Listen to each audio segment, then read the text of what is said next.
Welcome back to Mental Training Thursdays. I hope that you enjoyed our Mental Lift Monday that was sent out earlier this week. The topic this week is courage in the face of uncertainty. We are all living with a lot of uncertainty these days, so we wanted to make sure that we were attending to that subject matter. My name is Dr. Mac Brown. I am the Assistant Director and Training Coordinator here at PHP. And I'm going to kick it over to Chris, who can introduce himself and his role here. But we have a question from our Mental Training Thursday from last week that we wanted to make sure we took some time to answer. Thanks, Mac. Yeah, my name is Chris Thomas. I'm our Clinical Data and Administrative Specialist in PHP. And as Mac said, we did have a question posed by a student athlete based off of last week's mental training video. And the question is, why can't I get rid of anxiety or worry even though I'm trying to use these things to calm me down? Awesome. Thank you, Chris. And for those of you who don't know me, my name's Bob Deal. I'm the postdoctoral fellow at Psychological Health and Performance. Chris, I love this question. I mean, for the student athlete who wrote in, I think it's a really brave question. I think it's a common one right now, especially when we're talking about uncertainty. It feels like it's just in the water everywhere in our day-to-day. And so I think it's so common to feel like I want to get rid of the thing that is really scary to me. And there's a few things that come to mind, and I love to hear your thoughts, Mac, on this. But I think the first one is, like any mental skill, any psychological skill, it requires repetition. And I remember when I first started to learn to drive, I grew up back east. Mac, you might appreciate this from being in the New Jersey area, but my parents didn't take me on the Jersey Turnpike right away. We went to an empty parking lot. We took some time for me to really get used to it. And I think this is the same thing when we talk about, mental skills. So we're not really just jumping right into, being on the Jersey Turnpike, but it can feel that way lately. And I just mentioned one other thing. I think in many ways, what we resist persists. And so there's like a misnomer about, today's courage in the face of uncertainty. There's a misnomer about courage that, we need to be fearless, when in actuality, courage requires fear. So I think today, hopefully we can dive into this, but how do we create space around the worry that can naturally show up and still do our thing? So yeah, those are a few of my thoughts just off the top of my head.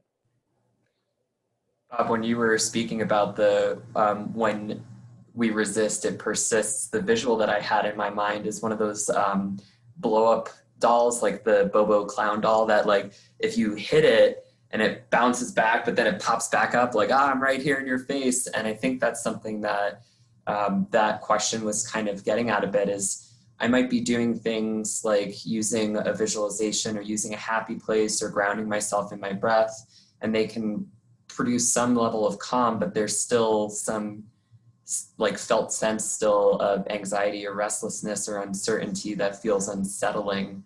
And I think that's just another key piece to remember, is that they can both exist at the same time. The expectation doesn't have to be, it has to look all one way, which is total calm, or all one way, which is total, craziness and discombobulation, essentially. So I think one of the things that I've often thought of to help people think about it further and to like open up and expand that idea is to think about, you have different gas tanks. I think we often think about like one gas tank that tells us where our gauge is at, and that determines how we're feeling and how we're doing.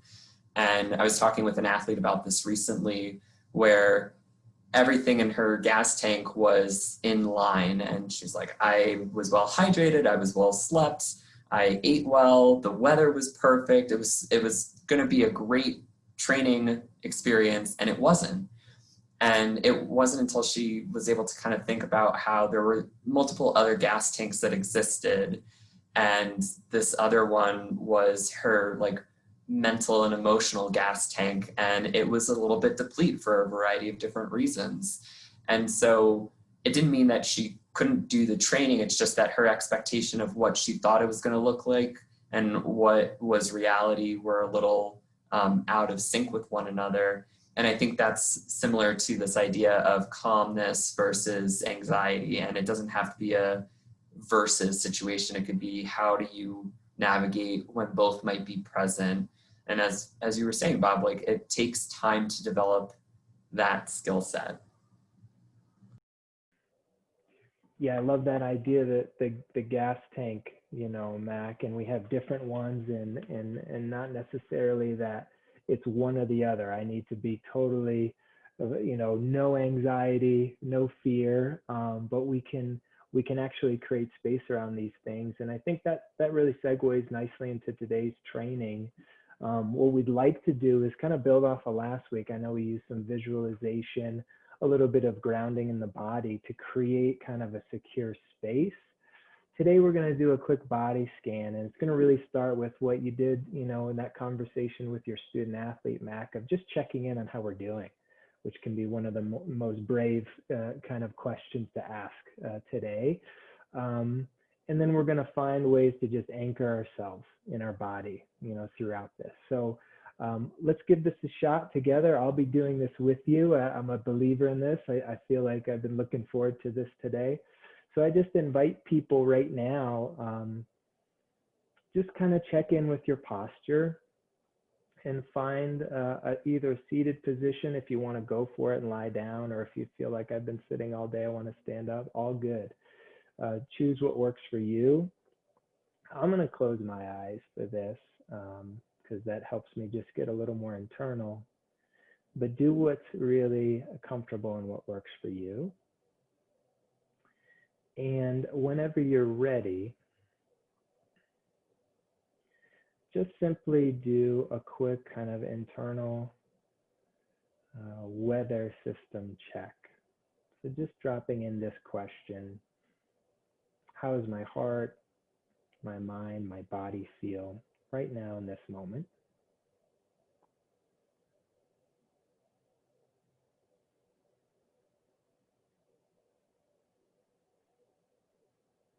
Noticing any restlessness, any heaviness, any sensations or thoughts.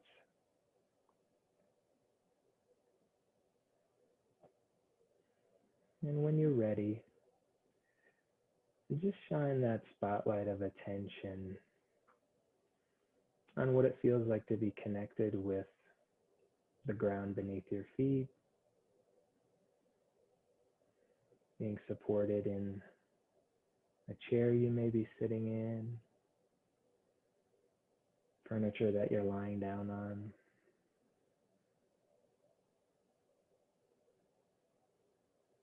Just feeling the weight of your body in this moment.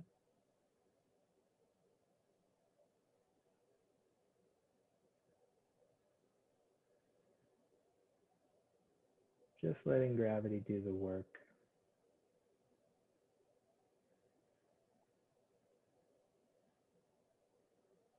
Noticing any sensations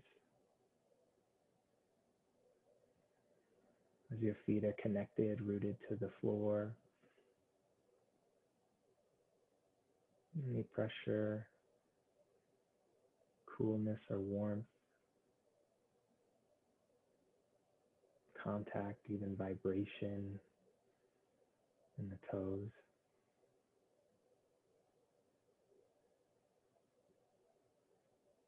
And scanning up to the back of the legs,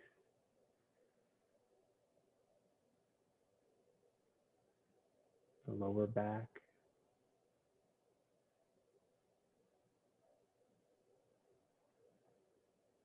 softening any areas you may notice some tension.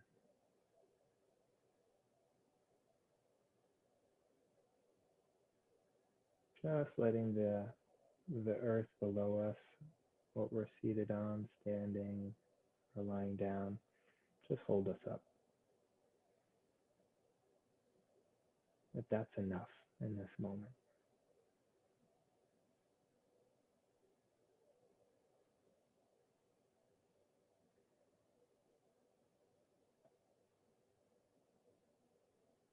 Really shifting our spotlight of attention to our core, an area of our body where we can store tension or worry in times of uncertainty. And just allowing yourself to bring in energy on the inhale, and just letting go of any tension on the exhale.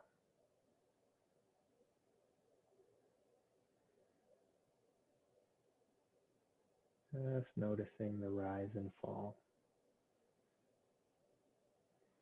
in your core.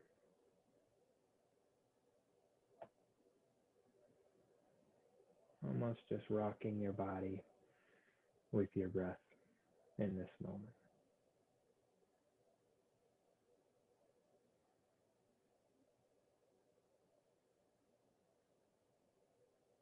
You may notice thoughts, distraction. When is this going to be over? Can't wait for lunch. What's next on the to-do list? Just notice it, and then this really courageous move, just coming back to what is right now. Connecting with the breath, connecting with your core.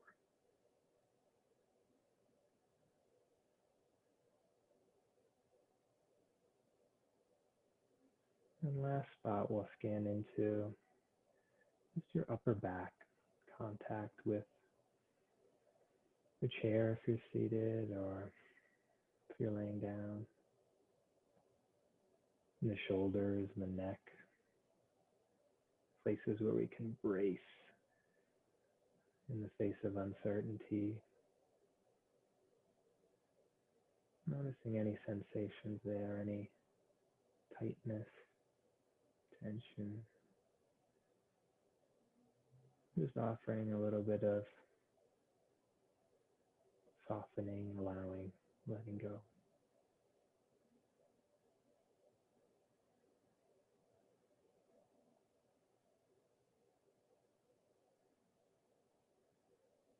If you could just bring that spotlight, expand it out to hold your entire body in awareness in this moment.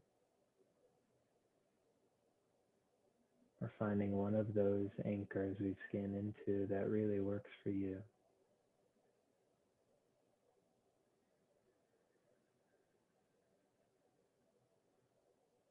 And just dropping in once more this question of, how's my heart, how's my mind, how's my body feel right now?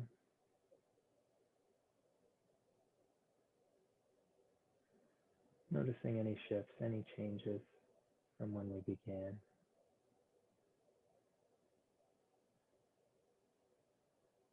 Give yourself just one moment of gratitude. The courage it takes to press pause and be with what is. Create space for yourself. Know that you can carry this with you moving forward throughout your day.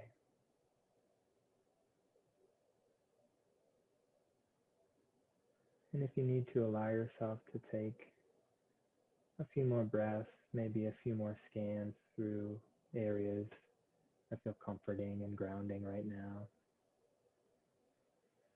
And whenever you're ready, if your eyes are closed, you can open them at your own pace and rejoin the rest of our training.